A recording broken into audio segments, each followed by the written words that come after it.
चलिए आज एक ऐसी कहानी की बात करते हैं जो एक बहुत ही गहरी सोच पर टिकी है कि कैसे हमारी सबसे बड़ी मुश्किलें ही असल में हमारी सबसे बड़ी ताकत का जरिया बन सकती हैं। ये एक ऐसी कहानी है जो हमें संघर्ष को एक बिल्कुल नए नजरिए से देखना सिखाएगी। जरा इस सवाल के बारे में सोचिए, क्या होता है जब जिंदगी में आगे बढ़ने के सारे रास्ते बंद नजर आते हैं? जब लगता है कि एक बहुत बड़ी रुकावट सामने आ खड़ी हुई है जिसे पार करना नामुमकिन है। आज की हमारी कहानी ठीक इसी सवाल का जवाब देती है। तो चलिए कहानी में उतरते हैं।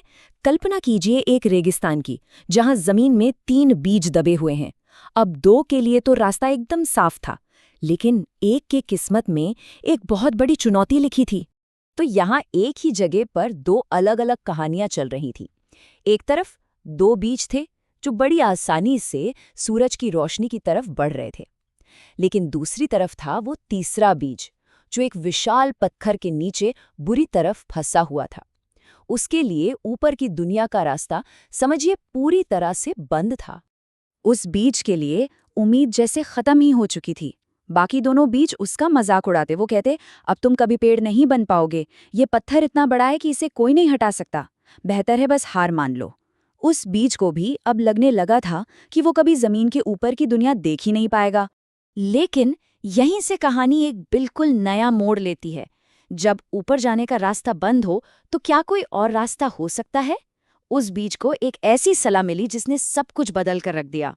और ये सलाह किसी और से नहीं बल्कि रेगिस्तान की मिट्टी से ही आई। मिट्टी ने कहा, उदास मत हो, अगर ऊपर नहीं बढ़ पा रहे तो क्या हुआ, अपनी जड़ों को जमीन के अंदर ही फैलाओ। देखिए, ये सिर्फ एक साधारण सी सलाह नहीं थी, ये मुश्किल को एक अवसर में बदलने का एक पूरा नजरिया था। और बीज ने ठीक यही किया। उसने एक नई रणनीति अपनाई। अपनी सारी ऊर्जा ऊपर की तरफ धक्का देने के बजाय उसने उससे नीचे अपनी जड़ों को फैलाने में लगा दी। अब उसका लक्ष्य बदल चुका था। अब उसे जमीन के अंदर पानी खोजना था और अंदर ही अंदर इतनी ताकत जमा करनी थी कि सही समय आने पर वो उस चट्टान को पार कर सके।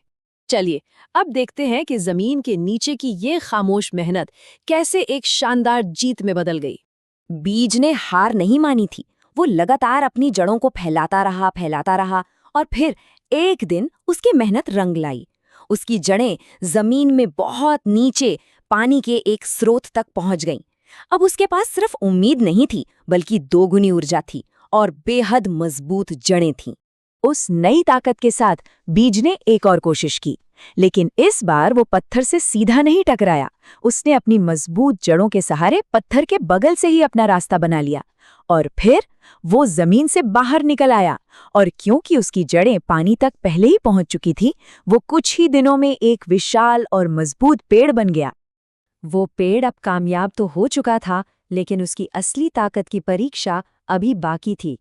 कहते हैं ना, सफलता पाने से ज्यादा मुश्किल उसे बनाए रखना होता है। कुछ समय बाद उस रेगिस्तान में एक भयानक तूफान आया। हवा इतनी तेज थी कि बड़े बड़े पेड़ भी उसके सामने टिक नहीं पा रहे थे। ये सभी पेड़ों के लिए अपने अस्तित्व की लड़ाई थी। और जब तूफान थमा तो जो नज़ारा सामने था वो हैरान करने वाला था। वो पेड़ जो बड़े आसानी से उग गए थे, जिनकी जड़ें ज्यादा गहरी नहीं थीं, वो या तो टूट चुके थे या जड़ से ही उखड़ गए थे। लेकिन जिस पेड़ ने पत्थर के नीचे संघर्ष किया था, जिसकी जड़ें पानी की तलाश में बहुत गहरी चली गई थीं, वो अपनी जगह पर शान से खड़ा था। तूफान भी उसे हिला नहीं पाया था। तो इस कहानी से हम क्या सीख सकते हैं? देखिए, ये सिर्फ एक बीज की कहानी नहीं है, ये हमारी अपनी जिंदगी का आईना है। कहानी का सबसे बड़ा सबक यहीं छिपा है। जिसे हम संघर्ष का समय कहते हैं, वो असल में तैयारी का समय होता है। जब हमें लगता है कि हम आगे नहीं बढ़ पा रहे हैं, तब शायद हम अंदर ही अंदर अपनी जड़ों को मजबूत कर रहे होते हैं। तो अहम बात यह है कि जिंदगी के पत्थर सिर्फ रुकावटें नहीं होते, वो हमें मजबूत बनाने के मौके होते हैं। यही संघर्ष हमें वो गहरी जड़ें देता है जो जिंदगी के बड़े बड़े तूफानों में हमें सीधा खड़ा रखने के काम आती हैं। जो चीज़ उस वक्त हमारी सबसे बड़ी कमजोरी लगती है, वही आगे चलकर हमारी सबसे बड़ी ताकत बन जाती है। तो ये कहानी हमें इसी सवाल पर सोचने के लिए छोड़ जाती है। किसी की जिंदगी की सबसे बड़ी चुनौती के बारे में सोचें। क्या हो अगर वो चुनौती उसे तोड़ने के लिए नहीं, बल्कि उसे इतना मजबूत बनाने के लिए आई हो जितना उसने कभी सोचा भी नहीं था।